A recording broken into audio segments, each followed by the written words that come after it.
There was a time when Dish Network shifted millions of Americans from cable to satellite TV. In the early 2000s, those satellite dishes were everywhere, on rooftops, on balconies, or even on yards.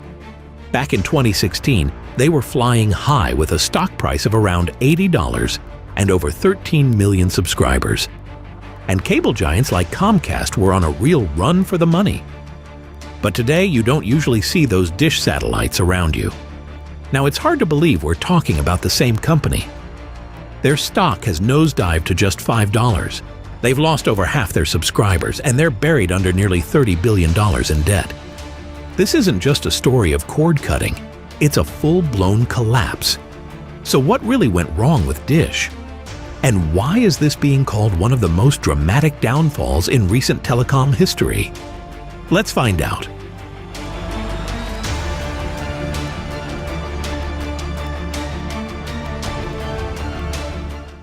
Well, Dish Network's story begins with a man named Charlie Ergen. He was a bold, risk-taking entrepreneur with a background in poker. He started the company in 1980, and in the early days, they were simply selling large, bulky satellite dishes to people who wanted more than just basic cable. However, things began to shift in the mid-1990s. In 1996, Dish launched its first satellite and officially entered the satellite TV business. That was the first turning point for the company. Unlike traditional cable companies that relied on physical wires and mostly operated in cities and suburbs, Dish had a key advantage. It could reach anyone with a clear view of the sky. As a result, they were able to deliver TV to people living in rural areas, small towns, and other places where cable couldn't easily go. Apart from that, they offered hundreds of channels, useful features like the Hopper DVR, which even lets you skip commercials, and lower prices that gave big cable companies a big challenge. By 2016, Dish had grown into the second-largest pay TV provider in the U.S., sitting right behind Comcast with 13.7 million subscribers. To stay ahead of the curve, they also launched Sling TV in 2015. It was one of the first live streaming services, which showed they were willing to embrace change and lead in a fast-evolving market. But Charlie Ergen wasn't just focused on television. He had a much bigger vision for the company. Over time, he began buying up wireless spectrum, essentially the invisible space that carries mobile signals, because he believed Dish could eventually become a major player in the wireless industry. It looked like Dish was well on its way to becoming much more than just a satellite TV provider. However, that big dream of turning Dish into more than just a TV company is where things began to unravel. The company made a series of bold decisions that, in retrospect, seemed more like high-risk moves than carefully planned strategies. The most significant of these was their shift into the wireless industry. Since 2008, Dish has spent over $25 billion acquiring wireless spectrum, essentially the invisible space required to build a 5G network and compete with established players like AT&T and Verizon.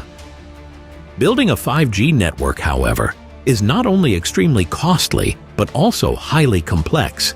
It involves setting up thousands of towers, investing in infrastructure, hiring specialized engineers, and maintaining constant technological upgrades.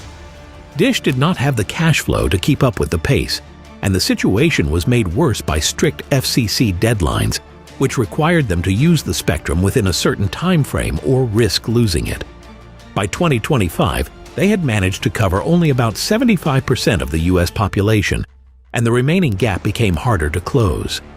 This massive investment in 5G also diverted financial resources and focus away from their core television business, which began to decline as a result. At the same time, the company started facing challenges with its subscriber base. Over the years, Dish developed a reputation for frequent carriage disputes, disagreements with channel providers over contract terms. These disputes often led to channel blackouts, which obviously frustrated a big customer base. One notable instance occurred in 2020 when a conflict with Nexstar Media resulted in more than 160 local channels going offline for several weeks. Viewers were unable to access local news, sports, and other popular programming, which basically diverted them to switch to streaming platforms such as Hulu or YouTube TV. Further issues arose in 2021 when Dish decided to drop regional sports networks, which carried local NBA, MLB, and NHL games. This decision, although financially beneficial in the short term, alienated a significant portion of their loyal sports audience. Between 2018 and 2025, Dish lost over 36% of its subscribers, with hundreds of thousands leaving each quarter. Meanwhile, Sling TV, their early attempt at entering the streaming market, failed to deliver on its initial promise. Although it launched before many of its competitors, Dish did not invest enough in its development. While platforms like Netflix, Disney+, and Amazon Prime continuously improved their content libraries and user experiences, Sling struggled to keep up. Dish's primary focus on 5G meant Sling was left without the attention and investment it needed to grow. In 2023, Dish merged with EchoStar, its sister company. The goal was to stabilize its financial position, but the merger ended up adding more debt and making the company's structure even more complicated. By 2025, Dish missed a $326 million interest payment and failed to repay $2 billion in bonds that were due just months earlier. Altogether, these challenges, from overextending into 5G and losing customer trust, to neglecting their streaming platform and accumulating unsustainable debt, transformed Dish from a once promising industry leader into a company struggling to stay afloat. As of July 2025, Dish Network is in a deeply fragile position. Their subscriber base has dropped significantly, now standing at 8.07 million, 6.08 million from satellite TV, and around 2 million from Sling TV. This marks a steep decline from their peak of 13.7 million. Financially, the company is under severe pressure. In the first quarter alone, they reported a net loss of $107.4 million, while revenues fell by 8.5% to $4 billion. Meanwhile, their debt has reached $30.1 billion, becoming a serious burden on their operations. Adding to their financial distress, the company missed a $326 million interest payment in May 2025. They also failed to meet a $2 billion bond obligation that was due in November 2024, placing them in technical default. Industry analysts, including those from MoffettNathanson, have raised serious concerns, warning that the company may face bankruptcy within the coming months. Efforts to reduce this financial strain have not succeeded. A proposed merger with DirecTV? Today, we're making the GPT 5.6 series of models generally available. Across the family, GPT 5.6 delivers more intelligence per token and is better at staying on track, even with ambiguous prompts. With its 5G network. However, $1 billion in debt collapsed in November 2024, concerns, warning that the company may face bankruptcy within the coming months. Efforts to reduce this financial strain have not succeeded. A proposed merger with DirecTV, which could have cut approximately $10 billion in debt, collapsed in November 2024 after bondholders rejected the terms. On the wireless side, Dish has made some progress, achieving 75% population coverage with its 5G network. However, this falls short of regulatory expectations, and maintaining the network continues to drain resources. While Dish holds spectrum licenses that could be worth billions, selling them remains complicated due to regulatory constraints and limited time. Although EchoStar's leadership has repeatedly emphasized their focus on shifting toward the wireless market, investor confidence remains low.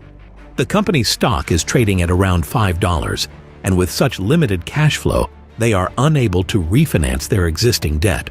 Overall, the situation is increasingly unstable. Without a significant turnaround, such as a large-scale sale of spectrum assets or a major new investor, Dish may not be able to continue operating as an independent company much longer. Dish Network's collapse is like watching a blockbuster movie where the hero takes one too many risks and crashes hard. Charlie Ergen's big gamble to turn Dish into a 5G powerhouse was bold, but it sucked the life out of their TV business just when streaming was taking over. Dropping channels, ignoring Sling's potential, and piling on debt was like pouring gasoline on the fire. Now, with subscribers fleeing, cash running dry and bankruptcy looming. Dish is a shadow of its former self. For now, Dish's story is a warning. What do you think? Can they turn it around, or is this the end of the line?